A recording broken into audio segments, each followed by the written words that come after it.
Okay, I have to tell you what happened to me, because I almost left. I almost packed my bag, called a cab, and got out of Cebu on Holy Thursday morning, because I genuinely thought something had gone wrong. The city I arrived in on Wednesday, gone. My favorite restaurant from the day before, locked. The mall I had planned to spend the afternoon in, dark. I opened Grab. Nothing, no drivers, no tuk-tuks, no jeepneys. I'm standing on this street thinking, did I miss something? Is there a curfew? Did something happen? And then I heard it, coming from somewhere down the block. This sound. I can't even describe it properly. It was somewhere between singing and praying and something much older than both. I didn't think, I just walked toward it. And what I found around that corner is the reason I'm making this video right now. Because nobody, and I mean nobody, warned me about Holy Week in the Philippines. And I am not letting that happen to you. Stay with me. Because by the end of this video, you are either going to book a flight to avoid Holy Week entirely, or book one specifically because of it. There is no in between, I promise you that. Alright, let me set the scene properly so you actually understand what's happening here. The Philippines, 115 million people. One of the most alive, loud, chaotic, beautiful countries I have ever set foot in.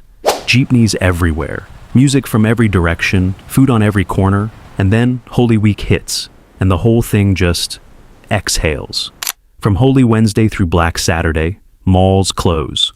Most restaurants shut down. Government offices closed. Banks closed.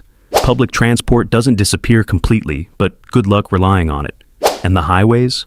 The highways out of Manila are packed, not because people are heading to resorts, but because they are going home. Province, family, roots.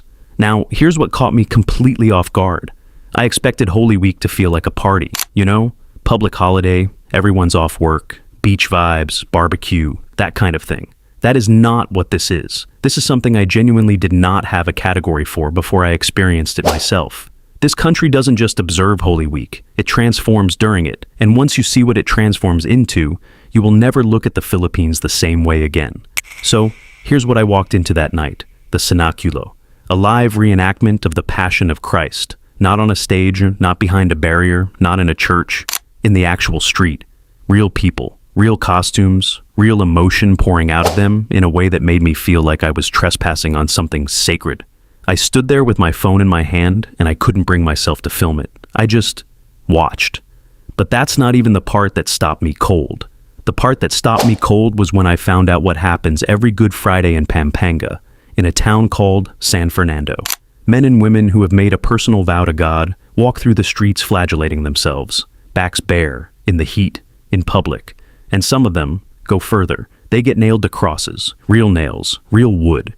I know what you're thinking right now, because I thought the same thing. But let me ask you something, and I want you to actually sit with this question. When was the last time you believed in something so completely, so absolutely, that you would suffer for it? I couldn't answer that. I'm still thinking about it. That's what standing in the Philippines during Holy Week does to you. It holds a mirror up, and the reflection is uncomfortable in the best possible way. Okay, I need to balance this out, because I don't want you thinking Holy Week is all intensity and solemnity, because it's not. Not even close. Holy Monday and Tuesday, the beaches open up, and not tourist beaches. I mean the quiet ones, the ones the locals actually go to. I ended up on this stretch of coastline in Cebu, surrounded by Filipino families, grandparents, kids, cousins, the whole thing, just present with each other. No one was on their phone. Nobody was performing for Instagram. They were just there, together, at the edge of the ocean. I sat down about 20 meters away from one of these families, and I genuinely did not want to leave for 3 hours. And then, Monday evening, I heard the Pabasa for the first time. The Pabasa is the chanting of the Passion, a 16th century Filipino epic poem about the life of Christ, sung continuously, sometimes for 24 hours straight, by rotating groups in homes and courtyards across the neighborhood. I'm walking back from the beach, warm air, candles flickering outside someone's gate, the smell of sampaguita flowers, and this sound just drifts over me.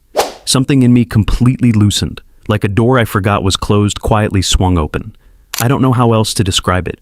You just have to hear it for yourself. Now, I need to pause here for a second, because I know some of you watching this are Filipino, And you're not watching this to learn something new. You're watching this because something in the title pulled at something in you that you haven't thought about in a while. Maybe you're in Dubai right now, maybe London, Riyadh, Los Angeles. And somewhere in the back of your mind, while I've been describing all of this, you've been smelling your grandmother's kitchen on Holy Thursday. You've been hearing the Pabasa drifting from next door. You've been feeling the specific quiet of Good Friday afternoon when your mother would say, "Mahal na araw ito." These are holy days. That feeling you're feeling right now.